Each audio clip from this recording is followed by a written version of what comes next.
नमस्कार, welcome to my channel cooking with Renuwala. बहुत बहुत स्वागत है आपका अपनी चैनल कुकिंग विद रेनूवाला में। सर्दियों का सीज़न है। इस सीज़न में हम ऐसी चीज़ों का सेवन करते हैं जो शरीर को गर्माहट दे, पौष्टिकता दान करें और न्यूट्रिशियस जिसमें बहुत ज़्यादा हो, क्योंकि सर्दियों में हमारी पाचन शक्ति, पाचन तंत्र तेज़ रहता है। तो इसलिए पौष्टिक पदार्थों का सेवन किया जाता है। दिन छोटे होते हैं, रातें लंबी होती हैं, जिसमें भोजन को पचने के लिए ज़्यादा समय मिल जाता है। तो आज हम उसी श्रेणी में, पौष्टिकता की श्रेणी में बनाएंगे पौष्टिक पदार्थ बाजरे के आटे के लड्डू। ज्वार, बाजरा, मक्की, ये मोटे अनाज पुराने ज़माने में इन्हें बोलते थे, अब इन्हें इंग्लिश में मिलेट्स कहा जाता है। ये फाइबर रिच होते हैं, तीनों अनाज फाइबर रिच होते हैं, आयरन, कैल्शियम से भरपूर होते हैं। तो आज हम इसका फ़ायदा उठाते हुए यह हमने लिया है बाजरे का आटा 200 ग्राम, और 200 ग्राम ही हमने ये देसी खांड ली है, ये हमने गोंद लिया है। मैंने 25 ग्राम टोटल लिया है, इसमें से आधा भी आप डाल सकते हैं, क्योंकि गोंद आपकी मात्रा पे आपके डिपेंड करता है। जो मिले जुले ड्राई फ्रूट्स है, काजू, बादाम, किशमिश, ये चारे प्रकार के मिक्स्ड मेरे पास हैं। बीज, मगज़, अजवाइन है 1.5 टीस्पून, और ये हमने 150 ग्राम घी लिया है, शुद्ध घी, और 2 टेबलस्पून लिया है हमने नारियल का बुरादा, डेजिकेटेड कोकोनट। इस 150 ग्राम घी में हम देखेंगे कि कितना इसमें खपता है, क्योंकि बाजरे का आटा हमने तो बाजरे को घर में धोकर सुखाकर घर में बनाया है। तो कई लोग बाज़ार से लेकर आते हैं, उसमें चावल चुवल ना जाने क्या क्या मिक्स रहता है, वो कम या ज़्यादा भी सोखता है। हमने तो घर में तैयार किया है, इसलिए ये आटा हमारा बिल्कुल शुद्ध है। गैस का बर्नर हमने ऑन कर लिया है। तो घी की मात्रा थोड़ी बहुत आप उस आटे के कितना घी अब्जॉर्ब करता है उस पर डिपेंड कर सकते हैं, कम या ज़्यादा। जैसे हम गेहूं के आटे की चपातियाँ बनाते हैं, तो उसमें कई बार वो पानी ज़्यादा सोखती है, गेहूं पे डिपेंड होता है आटा, कई बार कम सोखता है, तो थोड़ा बहुत इधर उधर हो सकता है। थोड़ा सा घी हम पहले कढ़ाई में डाल लेंगे। उसमें क्या करेंगे कि जो हमारी गोंद है, अच्छा, गोंद को भूनने का मैं एक आपको निज़म बता रही हूँ। जब भी हम गोंद को तलते हैं, इसको फुलाते हैं, तो जो घी रहता है उसे हमें हाई गर्म नहीं करना होता, थोड़ा मीडियम ही गर्म होना चाहिए, और लो फ्लेम पर ही गोंद को भुना जाता है। अदरवाइज़ क्या होता है कि गोंद ऊपर से तो लगता है कि फूल गया, बीच से कच्चा रह जाता है, यानी कि जल जाता है, कच्चा रह जाता है, ऊपर से जल जाता है, वो उसका हमें प्रॉपर फ़ायदा नहीं मिलता। और जब हम जिस चीज़ में डालते हैं, जब हम चबाते हैं उस चीज़ को, पदार्थ को, तो वो हमारे दांतों के साथ चिपकता है। तो हम घी को थोड़ा मॉडरेट ही गर्म करेंगे, मध्यम ही गर्म करेंगे, और लो आंच पर इसे फ्राई करेंगे। हमारा गर्म हो गया है, देखिए, तो आंच को हम लो कर देंगे और इस पर घी या अपनी गोंद को फ्राई कर लेंगे।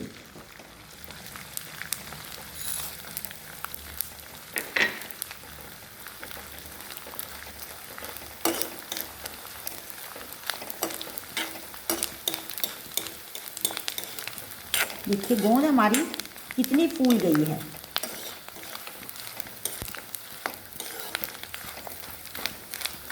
गोंद बहुत प्रकार का आता है, कोई बबूल का गोंद होता है, कोई धावड़े का होता है। तो अलग अलग पेड़ पौधों का ये एक प्रकार का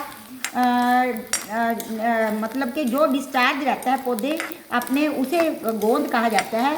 कोई आलू बुखारे का गोंद होता है, जिसे हम गोंद कतीरा कहते हैं, आड़ू का होता है। तो अलग अलग प्रकार के गोंद आती हैं।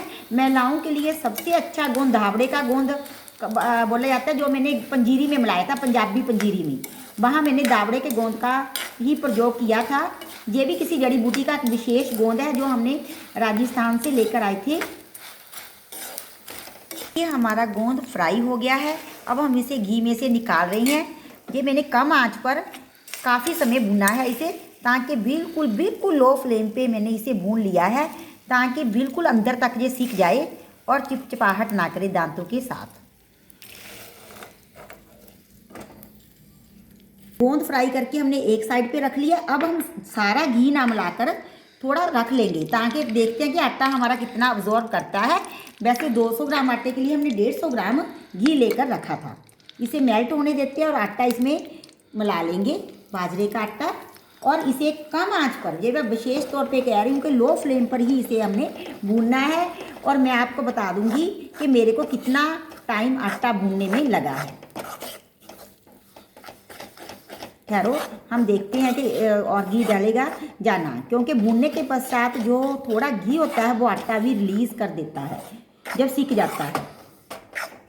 तो थोड़ा सा घी हम और इसमें डाल रही हैं।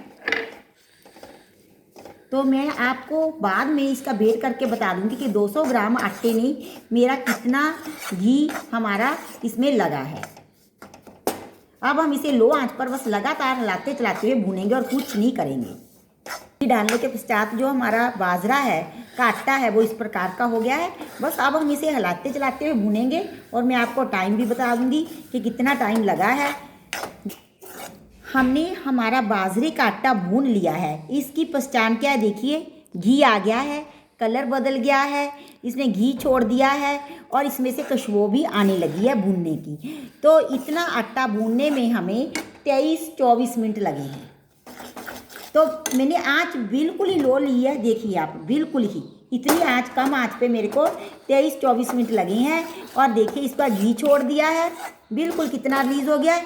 और हाँ, मेरे को अब मैं गैस का बर्नर बंद करूँगी और हमें गोंद को फ्राई करने समेत इसमें 100 ग्राम टोटल घी लगा है, जो हमारा 50 ग्राम बच गया है। अब हमने क्या करना है, मैंने ड्राई फ्रूट्स को भूना नहीं था, फ्राई नहीं किया था।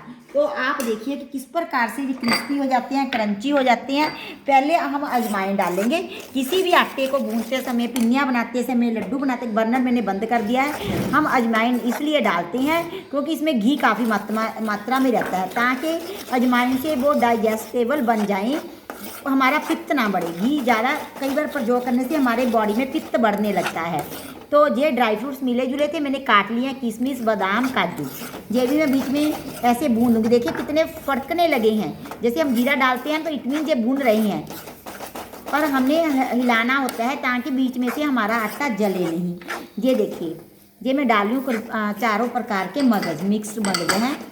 तो देखिए ये फूल जाएंगे, भूनने से बड़े बड़े हो जाएंगे। बहुत अच्छी खुशबू आ रही है इसमें, देखिए आपको तिड़कने की आवाज़ आ रही होगी। इट मीन्स हमारे जो ड्राई फ्रूट्स है वो भून गए हैं। और भूनने से ये बहुत ही टेस्टी हो जाते हैं, रोस्टेड हो जाते हैं घी में। तो हमें जब हम फ्राई कर लेते हैं तो वो हैवी हो जाते हैं। देखिए आ रही है ना आवाज़ तड़ करने की। देखिए किशमिश भी कितनी हो गई हैं इसमें फूल कर। देखिए मैं आपको दिखाती हूँ। अगर हम फ्राई करते तो वो जल जाती, उसके विटामिन डिस्ट्रॉय हो जाती। देखिए इसका घी कैसे किस प्रकार से निकल रहा है, घी भी आप नोट कर लीजिए। तो हमारा जो आटा है बहुत अच्छी तरह भुना है। जब भी आप किसी भी प्रकार के आटे के लड्डू बनाएं तो हमेशा जल्दबाजी ना करें, थोड़ी सहनशीलता रखते हुए सिम पर कम आंच पर भुने। तो आपके जो देखिए कितना घी बाहर आ गया है, तो उससे वो जो चीज़ हो बनाते हैं हम जो भी, तो बहुत बढ़िया बनती है। कच्चा नहीं रहना चाहिए। अगर आपको कच्चे का शक है तो आप 2-4 मिनट और भी भून लें। ज़्यादा भून लेंगे तो कोई बात नहीं, थोड़ा कलर ही चेंज होगा, परंतु कम नहीं भूनना चाहिए। तो अब हम गोंद डाल देंगे। गोंद को पीसने की ज़रूरत नहीं है, मैं बताती हूँ क्यों नहीं पीसने की ज़रूरत। तो देखिए जब हम जो एक्स्ट्रा घी है, जब हम चीनी डालेंगे ना, वो चीनी इसे अब्जॉर्ब कर लेगी। और नारियल का बुरादा भी मैंने मिक्स नहीं किया है, वो इसलिए नहीं मिक्स किया क्योंकि वो बहुत सॉफ्ट रहता है, बाद में मिला दूँगी। देखिए जो इसमें ही अगर हम अलग बर्तन में इसे करते तो वो घी उसी बर्तनों के साथ ही हमारे किशमिश देखिए कितने फूल कर मोटे मोटे हो गए हैं ऐसे, क्योंकि हमारा भुना बहुत अच्छा है। मेरे को कॉन्फिडेंस था, इस प्रकार से ये गोंद होता जा रहा है, तो इसलिए मैंने अलग में इसे नहीं पीसा। जब हम लड्डू बांधेंगे तो ये खुद ब खुद ही। तो अब हम इसे नीचे उतार कर ठंडा कर लेंगे, ठंडा होने देंगे। जब ठंडा हो जाएगा तो हम इसमें ऐड करेंगे बाकी के चीनी वगैरह, नारियल का बुरादा है, इसे भी हम मिला देंगे। इसे इसलिए बाद में मिलाया, मैंने कारण बता दिया के जो सॉफ्ट रहता है और जल जाता है, तो हमें पूरी इसके जो गुण हैं वो नहीं मिलेंगे। जली हुई चीज़ के गुण हैं वो नष्ट हो जाते हैं, पौष्टिक पदार्थ नष्ट हो जाते हैं। जो हमने आटा भून कर रखा था वो हाथ लगने लायक हो गया है, यानी कि कोसा कोसा गुनगुना हो गया है। तो गर्म में हम अगर चीनी वगैरह मिलाते हैं तो उससे क्या होता है, वो मेल्ट हो जाती है और लूज हो जाता है। अगर आपको ज़्यादा मीठा पसंद है तो आप ज़्यादा भी मिला सकते हैं, कम है तो कम भी मिला सकते हैं, उसी हिसाब से जिस प्रकार से आपको चाहिए। अब हम इसे अच्छी तरह से हम मिक्स करेंगे और इसके लड्डू बांधेंगे। आटे में जो चीनी को बिल्कुल अच्छी तरह मिक्स कर लिया है, अब हाथों से हम इसके लड्डू बांधेंगे। जैसे भी आपको छोटे बड़े लड्डू बांधने हो आप बांध लीजिए। वैसे बाजरे के आटा की तासीर कम होती है, सभी पदार्थ हमने पौष्टिक डाले हैं, तो इसलिए इसे छोटी छोटी ही बनानी चाहिए ताकि हम उतना ले सकें, वेस्ट ना जाए, जितना हम खा सकें। तो इस प्रकार से हम इसके लड्डू बांध लेंगे। अगर आपको लड्डू बांधने में थोड़ी दिक्कत आई तो आप थोड़ा घी और भी मिला सकते हैं। वैसे मेरे हिसाब से तो घी बिल्कुल परफेक्ट है, नहीं ज़्यादा गिले गिले से लड्डू बनते हैं। हमारे बाजरे के लड्डू बनकर बिल्कुल रेडी है।